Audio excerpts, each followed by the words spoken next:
ভোরের শান্ত সড়ক, গন্তব্যে পৌঁছানোর তাড়ায় পথে ছিল কিছু শ্রমজীবী মানুষ, কিন্তু সেই পথই হয়ে উঠল তাদের শেষ যাত্রা। সিলেটের দক্ষিণ সুরমায় ট্রাক ও পিকআপের সংঘর্ষে প্রাণ হারালেন 2 নারীসহ 8 জন। 3 মে সকাল 6:30টার দিকে ঢাকা সিলেট মহাসড়কের তেলিবাজার এলাকায় ঘটে এই দুর্ঘটনা। আহতরা জানান, একটি ভবনের ঢালাই কাজের জন্য সিলেটের অম্বরখানা থেকে দক্ষিণ সুরমার লালবাজারের দিকে যাচ্ছিলেন 20 জন নির্মাণ শ্রমিক, সঙ্গে ছিল ঢালাই মেশিন। পিকআপটি তেলিবাজার এলাকায় পৌঁছালে বিপরীত দিক থেকে আসা কাঁঠাল বোঝাই ট্রাকের সঙ্গে মুখোমুখি সংঘর্ষ হয়।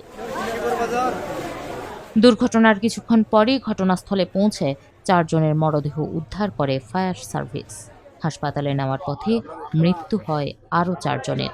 আহত হয়েছেন বেশ কয়েকজন। নিহতদের বেশিরভাগই নির্মাণ শ্রমিক বলে জানিয়েছে স্থানীয়রা।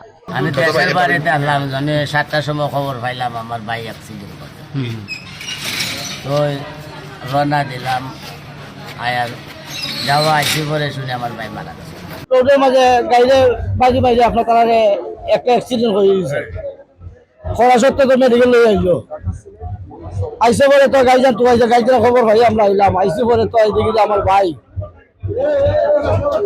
দেখা যায় মারা গেছে।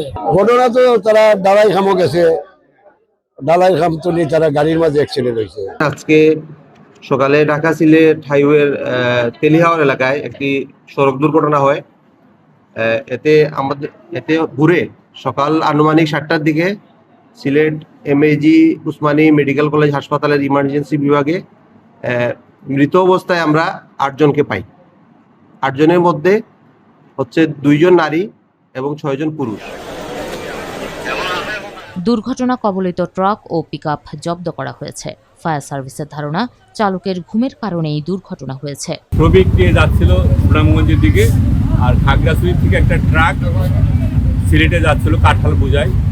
তো এটা ওই প্রথমে তেলিহাওর নামক স্থানে দক্ষিণ সুনামগঞ্জের এই জায়গার মধ্যে দক্ষিণ সুরমা মুখোমুখি সংঘর্ষ হয়। সংঘর্ষতে প্রায় পর্যটী 4 জন, আবার হাসপাতাল নেওয়ার পরে আরও 4 জন মারা যায় জানতে পারলাম। আর তো এটা আসলে এই জায়গার মধ্যে ড্রাইভার মনে হয় ঘুমাচ্ছিল। এই যেহেতু অনেক রাত্রি থেকেই সে চালায় আসছিল গাড়িটা, সকালে হয়তো এই জায়গার মধ্যে সরল একটা রাস্তার মধ্যে এই ধরনের ঘটনা ঘটার কথা না।